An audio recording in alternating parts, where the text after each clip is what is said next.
فيلم التجربه المكسيكيه. ايوه اوكي بالظبط. طب في خناقه بالطماطم حصل في تركيا؟ ده سؤال مهم. انا وثروت انت وثروت بقى بسم الله ما شاء الله عشان ده سؤال مهم.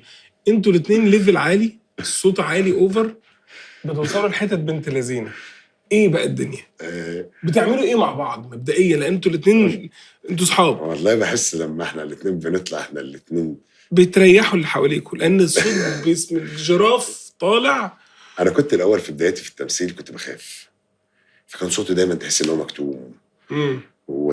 وطبعا لا والله زمان بامانه بكلمك بامانه، مثلا وانا طالب في المعهد ممكن المخرج بيزعق فانا اتوتر، ممكن مثلا عاوز يوصل معلومه لحد فانا ما اعرفش ان في كباري فجايبينه منين، فانا ممكن اخدها انا على نفسي فاتوتر اكتر. المنصوره يا سيدي فتحس مع كلمه اكشن بقي بقى مليان شبه الكلام مش عاوز يطلع.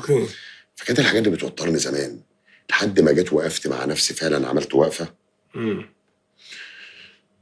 كنت بكلم نفسي قدام المرايه، انت خايف من ايه؟ المخرج بيزعق، انت مالك؟ هو جوز عمتك ما يزعق. في تنشنه داخل المكان، انت مالك؟ خليك في نفسك. حد كان برد عليك من المرايه؟ لا انا بيني وبين نفسي. فلما قعدت اتناقش مع نفسي بامانه صباح الفل. انا اسف يا محمود، انت مجنون يا محمود عامه؟ لا مش مجنون، لا بجد والله، بس انت عندك حته اكيد طبعا في حته. لا رايح معلش انا اسف انت اخويا. لا يعني مثلا اشتغلنا مع بعض كابتن انوش. ده حقيقه. انت وثروت وفيديو كنتوا ايه ده؟ كان في معارك بتحصل يلا بينا اللي هنقول افيهات.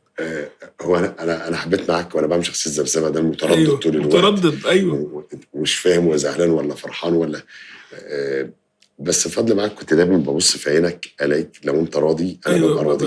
لا انت فظيع، انت بتضحك فعلا حبيبي. مش عايزين ننسى موضوع الطماطم. موضوع الطماطم في مشهد اكشن وكلنا لابسين شبه بعض، انا وثروت واستاذ عمر عبد الجليل واستاذ بيومي واحمد فتحي، كلنا لابسين شبه بعض. وانا وثروت بالاخص احنا الاثنين شنبات زي بعض ونفس الطاقيه ونفس كل حاجه.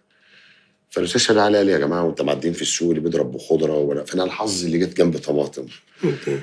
فالجرد اللي جايين بيجروا ورانا اطول مني وما شاء الله اجسامه معرض مننا، فهم بيجروا قمت انا جايب طماطمايه فاتضربت وجيت فين في عينه.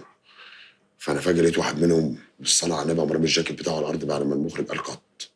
ده بجد؟ اي والله بجد. خناقه قعد يتكلم وانا قلت ده يروح يجيب بقى الطلبيه بتاع تركيا وهيجوا يضربونا هنا وبتاع. وفجاه ماسكين ثروت في جنب كده وبيزعقوا له، هم تاهوا ما بيني وما بين ثروت، هو اي واحد بشنب وخلاص.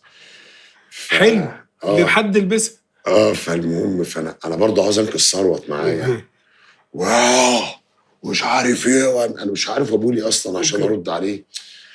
فالاستاذ بيومي قال لي طب تعالى اقعد بقى على جنب، ايه ربنا يستر عشان احنا اللي خمسه ممكن تقلب علينا بالظبط. وبعدها مش هو جابوا عربيه اسعاف فراحوا خدوه، الميه بتاع الطماطم بتحرق فجيت في عينه هنا وبتاع. فمعانا ناس من الانتاج هناك قعدوا يهدوا الامور وبتاع ومعلش وقطره ودنيا بالظبط. انا ترميسين وحطوا فهي انا مش متعمد اعمل كده، بس هي حظه جت كده. بس وانت ما خدتش بالك؟ لا مش متعمد اكيد ان انا اعمل كده. طب لا ما انا عارف انك مش متعمد.